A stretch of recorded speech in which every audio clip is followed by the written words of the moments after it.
Hey, this is Sky. Welcome to my YouTube channel. So I'm all about trying to reduce the levels of anxiety that I have in my life. One way that I have done that is to stop paying so much attention to my cell phone. I realize that I've become addicted to the fucking thing. I could check my cell phone 300 times in an hour. From my social media accounts, which I have many, we all do, to text messages, instant messages, emails, checking the headlines on Google or Yahoo, doing my banking check. I mean, it goes on and on and on. I feel like I'm always on the goddamn phone. And it's not just me, it's everybody. And I realize that there's kind of like a Pavlov's dog, kind of like reward system with your phone. When you have a little bit of when you have a little message, you feel good because you're having some interaction. You feel like, wow, this is, I'm socializing. Maybe somebody needs me and I can jump into action and give them the information that they need or whatever.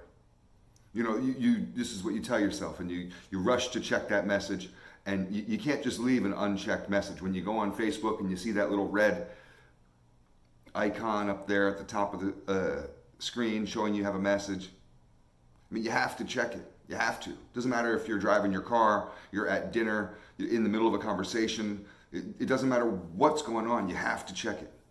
I mean, we're all this way. We're being manipulated by technology, by companies who are trying to sell a product. I mean, this wasn't always the way it was. Anybody who's my age remembers what it was like in the before time, before cell phones took over. All we had was pagers. If you thought you were slick, you'd get a cordless phone for the house. I remember when the thing was to buy an extra long cord for the phone in the kitchen. A lot of people had phones on the wall in the kitchen, and you can get an extra long cord for the phone in the kitchen. That way you could walk around instead of just sitting right there.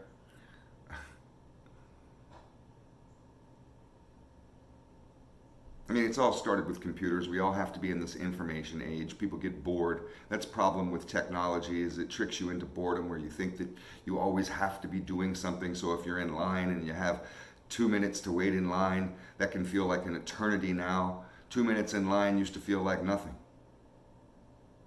I mean, fuck, we used to spend our lives waiting in line. Just standing there, looking around, looking at our shoes, looking at the stains on the sidewalk, looking at the fucking patches of hair and the dumbass in front of you, looking at anything you can, making conversation with people around you. This is how it used to be. Now, you go into any grocery store where there's people in line, or you go to the bank or go anywhere where the people are waiting at the ATM machine and they're all just sitting there staring at their phones. You go to restaurants. I see people at restaurants, at movie theaters. I mean, I haven't been to a movie in a little bit, mainly because of the virus. But that's the funny thing. You just see motherfuckers at the movie theater texting while they could be watching a movie. I mean, these things really got us. They have got us. It's like crack. People freak out. If they can't find their phone, they freak the fuck out. The whole world stops. We can't continue a conversation. I'm not going to think about dinner. I'm not going to finish watching this TV show. I'm going to find my phone. That's all that matters on the earth. You don't even remember anybody's phone number anymore. You just have their name in there. It's rare that we even remember numbers. I used to have so many numbers. We had our little black book. That's if you got too many numbers, you get yourself a little phone book. Motherfuckers thought they were slick with their little black books. Friday night, you pull that shit out so you can call, see who the parties are, see who you can call and socialize with. If you met somebody new, you write them in, see if they're worth writing in. They had to pass a kind of a test in order to get put it, because once you draw them in there with pen in your little phone book, they're in there. You don't want to keep crossing them out, and you had limited space. I got numbers in my phone book, in my cell phone. I don't even know who they are. People I've met at events, people I've met all around. 8, 9 years ago, I don't know who the fuck these people are. I look through my contacts, it's just full. and it just says their name. I don't even know if I know my own mother's phone number. Like if I lost my cell phone, I don't even know if I'd be able to call my own mother. I just have her in there as mom.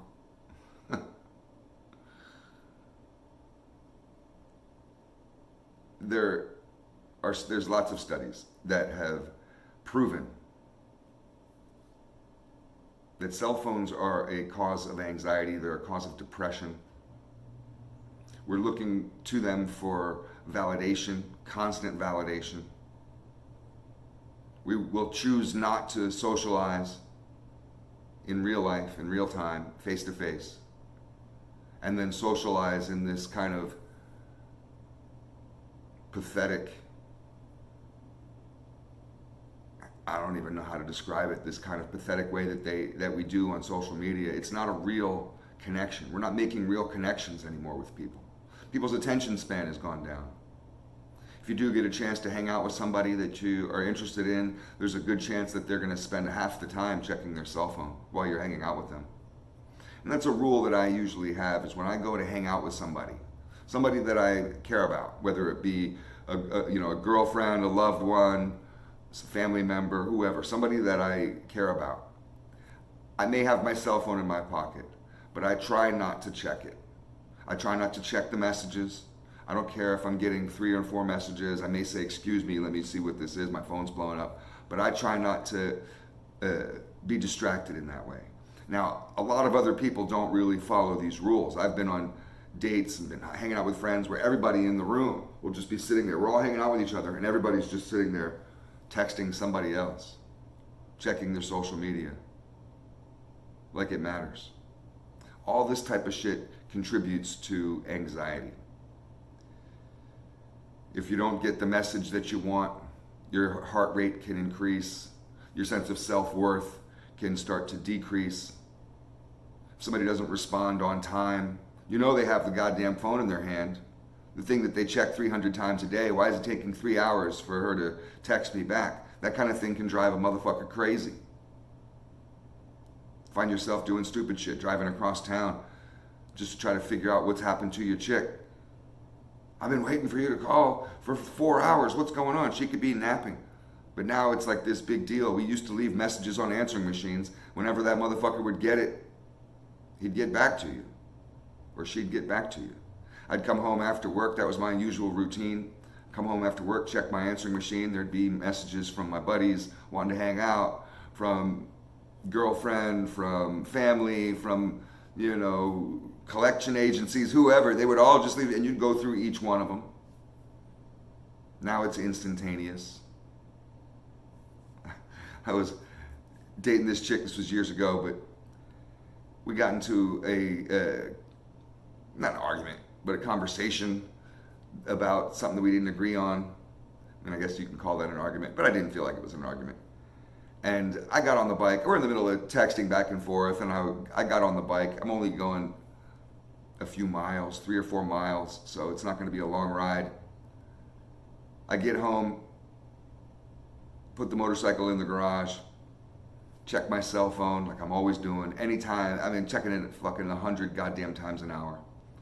I check my cell phone, and mind you, I'd only been on the bike for 3 or 4 miles. I had 85 messages from this chick.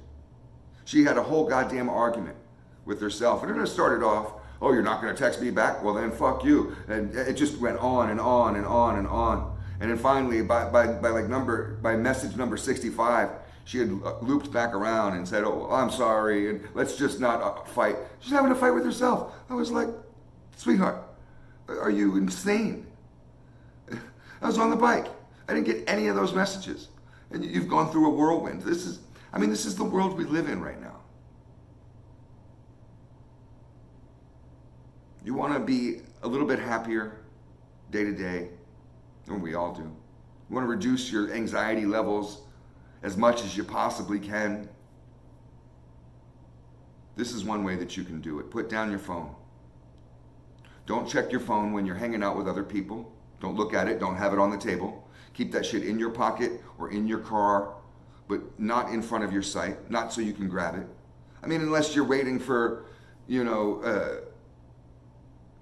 your cancer fucking results coming back from your doctor or something important, but put the phone down and enjoy time with other people. Let them know that you actually care about them by paying attention when they talk rather than just checking out and somebody's chatting away and you're just lost in a Wikipedia article or whatever the fuck you're doing. Stop that shit. Put the phone down. When you go to dinner, never check your phone when you're eating dinner, ever. That's a mistake I make a lot. I'll be sitting there with a fork in my hand and my phone going like this. Stop that. You don't want to consume food and to have anxiety at the same time. You want your eating time to be happy time. You want your body to be able to do its job and digest those nutrients. I mean, food is a drug, and you want to ingest that shit in a proper way. Cook your food without checking your cell phone.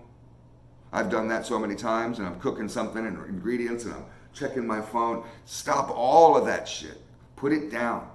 Practice this every day. Put your phone down for an hour. Start this way. Start with an hour. If you can't even do it for an hour, start with 30 minutes.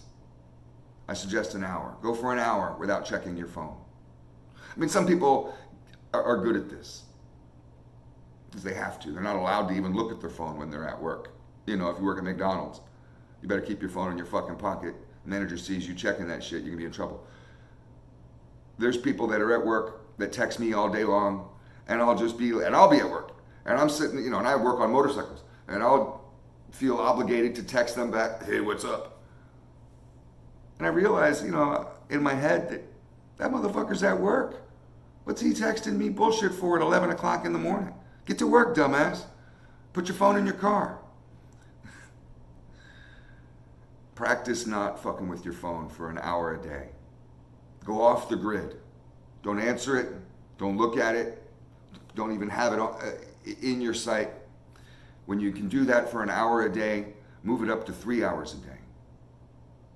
If you can do 5 or 6 hours a day, every single day, without the goddamn cell phone, without looking at it, without even thinking about it, you're gonna free your mind. You're gonna be able to be more connected to the universe, more connected to yourself, and more connected to the people around you. You may think that it's less because you're not fucking with your phone. Your phone is not a true connection, that's fake. Don't be so reliant on technology. Stop fucking with your phone.